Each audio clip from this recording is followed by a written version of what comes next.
नमस्कार। भारत और south Africa के बीच दूसरा T20I सिर्फ एक और क्रिकेट मैच नहीं है। नहीं, ये रणनीति, मौसम और साइकोलॉजी की एक जबरदस्त जंग है। तो चलिए डिकोड करते हैं उन सारे फैक्टर्स को जो इस बड़े मुकाबले का नतीजा तय करेंगे। तो चलिए सबसे पहले बात करते हैं उस सबसे बड़े फैक्टर की जो इस मैच को पहले मैच से बिल्कुल अलग बना देता है। देखिए, ये सिर्फ दो शहरों का फर्क नहीं है, ये दो अलग अलग दुनियाओं की टक्कर है। एक तरफ थी कटक की 22 डिग्री वाली उमस भरी गर्मी और दूसरी तरफ है मुल्लानपुर की हड्डियां कंपा देने वाली 60 डिग्री की सर्दी। ये जो ग्रेट क्लाइमेट शिफ्ट है ना, यही खेल के सारे नियम बदलने वाला है। मुल्तानपुर ये एक ऐसा मैदान है जिसका अपना ही एक अलग डीएनए है। यहाँ कामयाब होने के लिए दोनों टीमों को अपनी पुरानी सारी स्ट्रैटेजीज को भूलना होगा और एक बिल्कुल नई योजना के साथ उतरना पड़ेगा। तो आइए देखते हैं कि इस नए बैटलफील्ड के आखिर क्या खासियतें हैं। देखिए, यहाँ की पिच ही खेल का सबसे बड़ा एक्स फैक्टर है। आईपीएल में हमने देखी थी काली मिट्टी की पिचें जो थोड़ी धीमी थी और जहां गेंद फंस कर आती थी, स्पिनर्स को मदद मिलती थी। लेकिन इस मैच के लिए अनुमान है लाल मिट्टी की पिच का, और इसका मतलब है ज्यादा पेस, बढ़िया और कंसिस्टेंट बाउंस, यानी गेंद बल्ले पर बहुत अच्छे से आएगी, जो बल्लेबाजों और गेंदबाजों दोनों के लिए ही एक गेम चेंजर होने वाला है। और अगर इस बात पर कोई शक हो तो जरा ये चार्ट देखिए। ये साफ साफ बता रहा है कि मुल्लानपुर में कहानी क्या है। यहाँ गिरे कुल विकेटों में से लगभग 3/4 विकेट पेसर्स यानी तेज गेंदबाजों के खाते में गए हैं। स्पिनर्स के मुकाबले पेसर्स का दबदबा बिल्कुल क्रिस्टल क्लियर है। इस नंबर को अपने दिमाग में अच्छी तरह से बैठा लीजिए। 74%, जी हाँ 74%। मतलब ये मैदान तेज गेंदबाजों के लिए जन्नत है।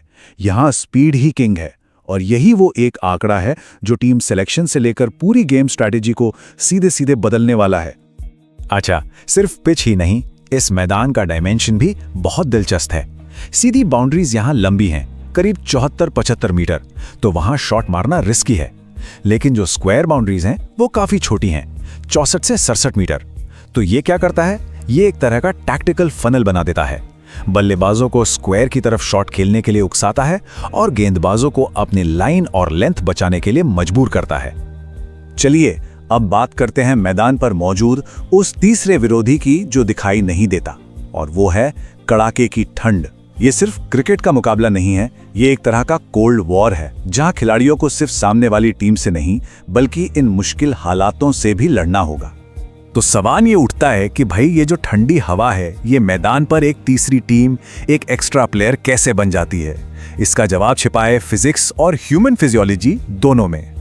देखिए, इसका साइंस बहुत सिंपल है। ठंडी हवा गर्म हवा से ज्यादा डेंस यानी ज्यादा घनी होती है। अब जब गेंद इस घनी हवा को चीरती हुई आगे बढ़ती है तो हवा गेंद की सतह पर ज्यादा देर तक चिपकती है और नतीजा, गेंद को मिलता है जबरदस्त एरोडायनामिक स्विंग। इसका सीधा मतलब है कि पावर प्ले बल्लेबाजों के लिए एक बुरे सपने जैसा होने वाला है। और यह असर सिर्फ गेंद पर नहीं होता। सोचिए 7 डिग्री का तापमान खिलाड़ियों के शरीर पर क्या असर डालेगा। स्पिनर्स के लिए अपनी सुन्न उंगलियों से गेंद को ग्रिप करना और उसे फील्ड करना लगभग नामुमकिन हो जाता है। फील्डर्स के हाथ ठंडे पड़ जाते हैं, शरीर अकड़ जाता है, जिससे रिएक्शन टाइम कम हो जाता है, और तेज गेंदबाजों के लिए मसल स्ट्रेन का खतरा कई गुना बढ़ जाता है। ठीक है, तो मैदान और मौसम की बात तो हो गई। आप जरा उन खिलाड़ियों पर फोकस करते हैं जो इन मुश्किल हालातों से जूझेंगे।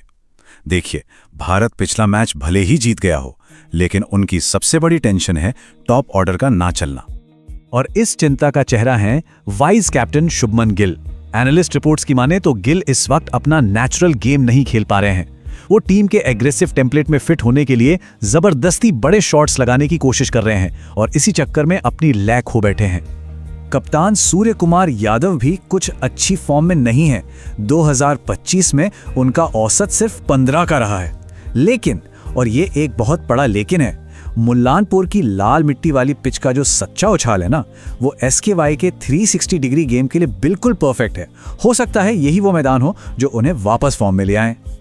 अब बात करते हैं भारत के सबसे बड़े हथियार की, उनके तुरुप के एक्के की, अर्शदीप सिंह, जिन्हें इन कंडीशंस का इस मैदान का निर्विवाद किंग माना जाता है। ये उनका होम ग्राउंड है और यहाँ के आंकड़े बताते हैं कि वो कितने खतरनाक साबित हो सकते हैं। और ये स्लाइड दिखाती है कि क्यों ये मुकाबला इतना अहम होने वाला है।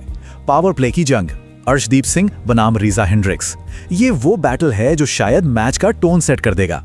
एक तरफ अर्शदीप की लेफ्ट आर्म इन स्विंग जो ठंडी और घनी हवा में और भी खतरनाक हो जाएगी, और दूसरी तरफ रीजा हेंड्रिक्स जिनकी इन स्विंगर के खिलाफ कमजोरी जग जाहिर है। ये भारत के लिए एक बहुत बड़ा टैक्टिकल एडवांटेज है। तो इतना सब कुछ समझने के बाद अब सवाल यह है कि जीत का रास्ता क्या है। दोनों टीमों के लिए विजय का मार्ग यानी जीत का ब्लूप्रिंट कैसा दिखता है? भारत के लिए गेम प्लान बिल्कुल सीधा और साफ है। नंबर 1, नई गेंद अर्शदीप को दो और साउथ अफ्रीकी टॉप ऑर्डर पर अटैक करो। नंबर 2, मिडिल ओवर्स में हार्दिक पांड्या की हैवी बॉल का इस्तेमाल करो जो इस पिच पर रुक कर आएगी। नंबर 3, स्काई को पिच के ट्रू बाउंस का फायदा उठाने दो। और नंबर 4, वरुण चक्रवर्ती की मिस्ट्री स्पिन से मिडिल ऑर्डर को फंसाओ। वहीं साउथ अफ्रीका का काउंटर प्लान क्या होगा? उनकी रणनीति भी उतनी ही क्लियर है। उन्हें हर हाल में टॉस जीतकर पहले गेंदबाजी करनी होगी। शुरुआती नमी और स्विंग का फायदा उठाकर भारत को 160 से कम पर रोकना होगा और फिर चेस करते हुए डेविड मिलर और ट्रिस्टन स्टब्स जैसे अनुभवी बल्लेबाजों पर निर्भर रहना होगा। तो सारे एनालिसिस, सारे आंकड़ों और कंडीशंस को एक साथ रखकर देखें तो इस डोसियर का आखिरी नतीजा क्या है?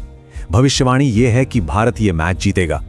होम कंडीशंस की समझ और की प्लेयर्स का सही समय पर चलना भारत को एक मजबूत बढ़त देता है और man of the match Arshdeep Singh हो सकते हैं।